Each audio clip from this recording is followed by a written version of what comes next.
ევროპაში უპრეცედენტო სიცხის ტალღებს ებრძვიან ყველანაირი მეთოდებით და გრძელდება სამწუხაროდ ამ ბოლო პერიოდშიც რამდენიმე ქვეყანაში მაღალი ტემპერატურის რეკორდებიც კი დაფიქსირდა.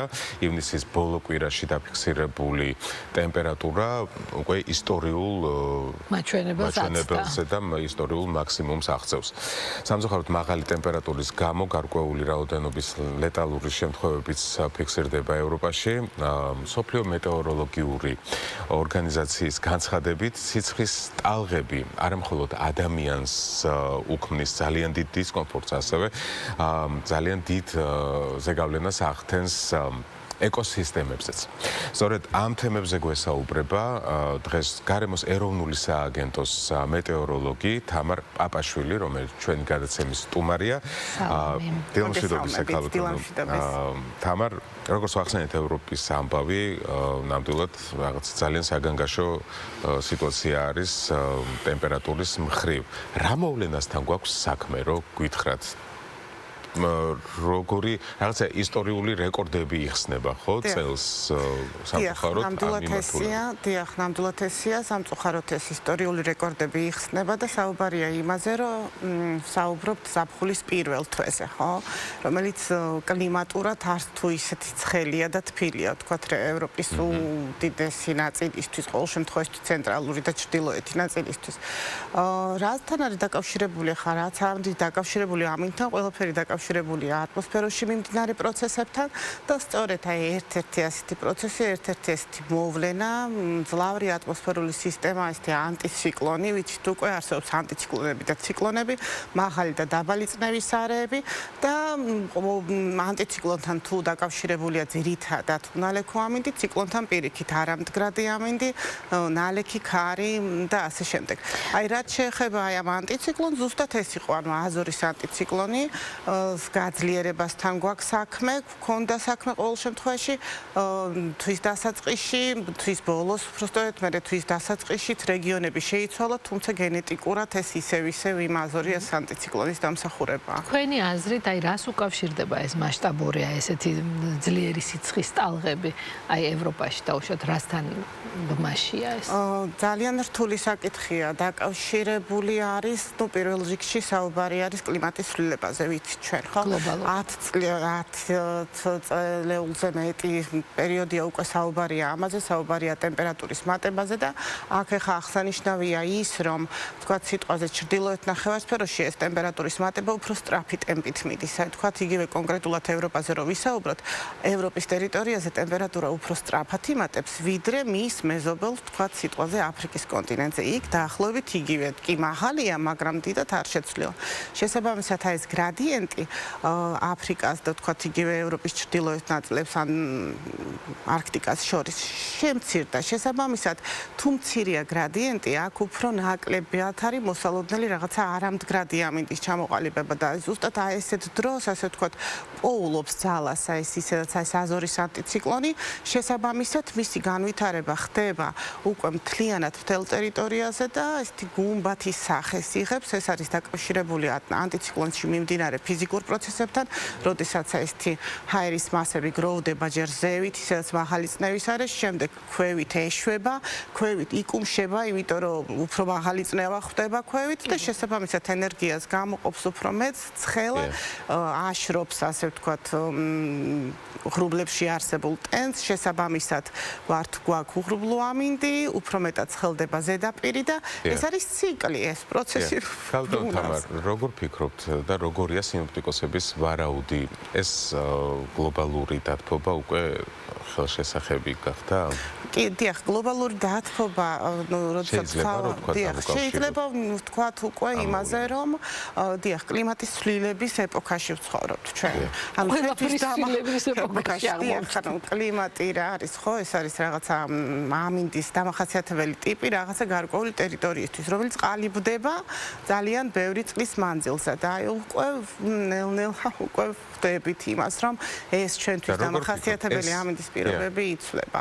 ესეთი მსგავსი ტიპის მოვლენები, თქვათ, ისტორიული წყაროებიდან გვხვდება სადმე ჩანაწერებში თუ ეს ახლა ამ ეპოქისთვის დამახასიათებელი მოვლენა არა. ეხლა რაზეც საუბრობთ, თქვენ ევროპაზე და ევროპის სიცხეებზე, ხო, მთელი ისტორიის მანძილზე მას მერე რაც მიმდინარეობს დაკვირვება ამ ტერიტორიაზე, მსგავსი ტემპერატურები ჯერ არ ყოფილა, ანუ ისტორიულ მაქსიმუმებს გადააჭარბა, ხო, ეს იგივე 41, 42 და 43 გრადუსი ზოგან, ეს იყო აბსოლუტური მაქსიმუმი ამ ტერიტორიებისთვის, საუბარი გერმანიაზე, საფრანგეთზე მაგალითად და ასე შემდეგ. იტალიაში.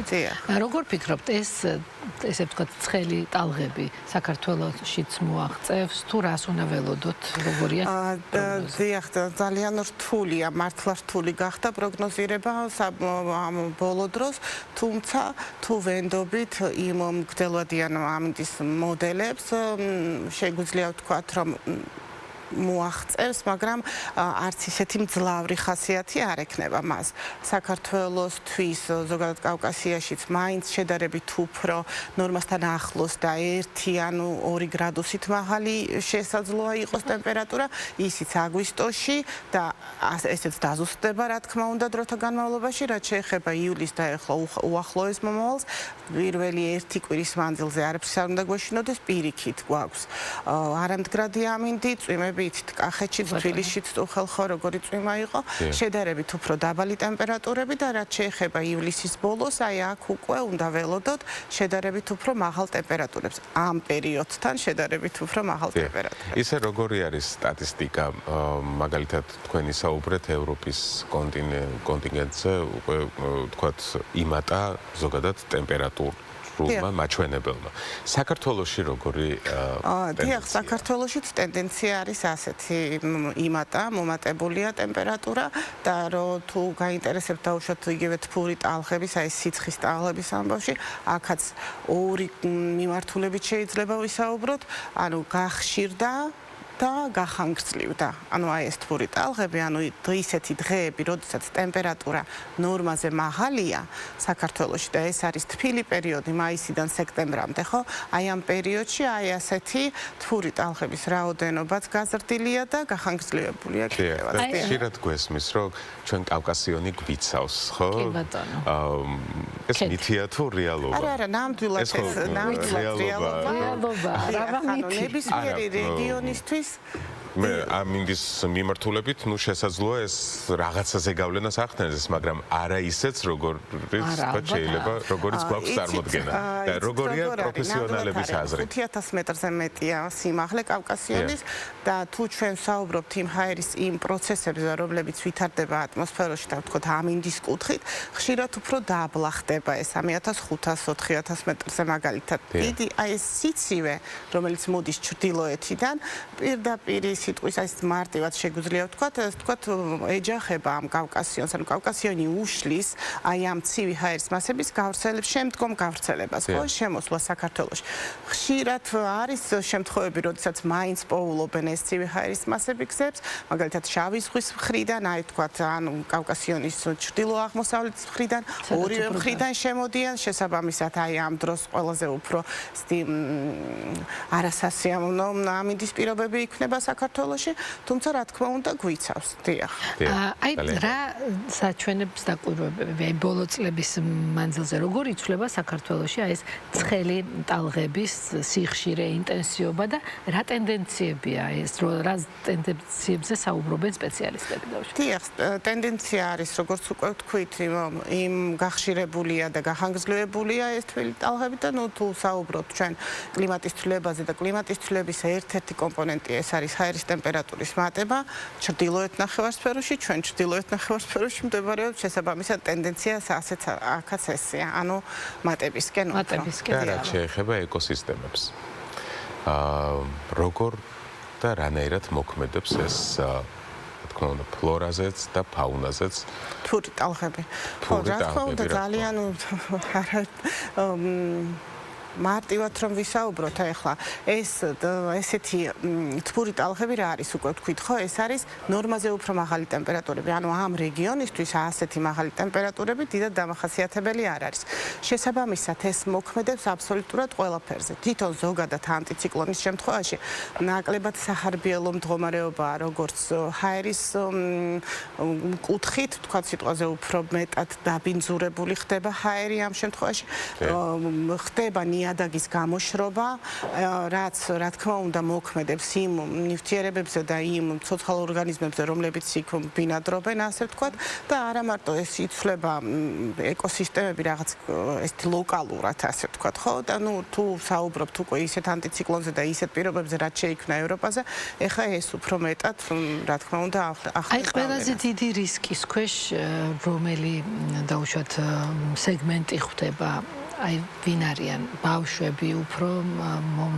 ხანში ხანდაზმულები თუ ეს სავარაუდოდ უფრო ჯანდაცვის უწყებების წარმომადგენლები უფრო კარგად გაქცევდნენ ალბათ ამაზე პასუხს მაგრამ როგორც წესი რა თქმა უნდა ეს არიან ბავშვები ეს არიან ხანში შესული ადამიანები თუმცა ეს უკვე არის ის მდგომარეობა რომელიც კონკრეტულად თითოეულ ადამიანს შეუძლია აიტანოს არიან ადამიანები რომლებიც უფრო მეტად იტანენ სიცხეს შეუძლიათ მეტად აიტანო არიან ადამიანები ნაკლებად. გარდა ამისა, ამ სიცხესაც თავისი ნახეთ როგორ არის, როდესაც თქვა სიტყვაზე ჩვენ ვსაუბრობთ მაღალ ტემპერატურებზე, ეს არ არის მარტო ცალმხრივად მაღალი ტემპერატურა. ამ შემთხვევაში თქვა სიტყვა ძალიან დიდი მნიშვნელობა აქვს ასევე ტენიანობას. რაც უფრო მაღალი ტენიანობაა და მაღალია ტემპერატურა, მით უფრო რთულია თქვა სიტყვაზე სუნთქვა, მით უფრო მძიმედ ვიტანთ ჩვენ ასეთ მდგომარეობას, ახლა 37 გრადუსი თბილისში და 37 გრადუსი თქვა აჭარის სანაპირო ზოლში აბსოლუტურად სხვადასხვანაირად აღიქმება და აი როდესაც ახლა ვსაუბრობთ აი ესეთ ფურტალღებზე ამ შემთხვევაში რა თქმა უნდა პირველ რიგში ეს არის კლიმატდამოკიდებული ადამიანები ანუ რომლებიც ძალიან სენსიტიურად გრძნობენ დიახ ატმოსფეროში მიმდინარე პროცესებს აი ამ ცვლილებებს და რა თქმა უნდა ეს არიან ბავშვები და ხანში შესული ადამიანები და აი რა უნდა გავაკეთოთ აი ამ მდგომარეობაში როდესაც აი ეს ზედმეტი სიცხეა დაუშვათ აი რა არის რეკომენდაცია როგორ იქცევიან ამ დროს როგორ იქცევიან ამ პირველ რიგში რა თქმა უნდა ეს არის დიდი რაოდენობით სითხის მიღება ანუ წყლის მიღება ასევე უნდა მოვერიდოთ რა თქმა უნდა შუა დღეზე დაუშვათ ანუ ის საათებში როდესაც მაქსიმალურია რადიაცია ამ დროს ვთქვათ სეირნობას გარეთ გასვლას რაღაცა ფიზიკურ აქტივობას ბუნებაში და ასე შემდეგ. რეალურად ეს არის რეკომენდაცია? ძალიან დიდი მადლობა. კი, აუცილებლად გასათვალისწინებელი რჩევებია და ძალიან საინტერესო სტატისტიკაც მოვისმინეთ მეტეოროლოგიური მიმართულებით. ქალბატონი თამარ პაპაშვილი გახდათ ჩვენი გადაცემის სტუმარი, გარემოს ეროვნული სააგენტოს მეტეოროლოგი. ძალიან დიდი მადლობა ქალბატონ თამარს.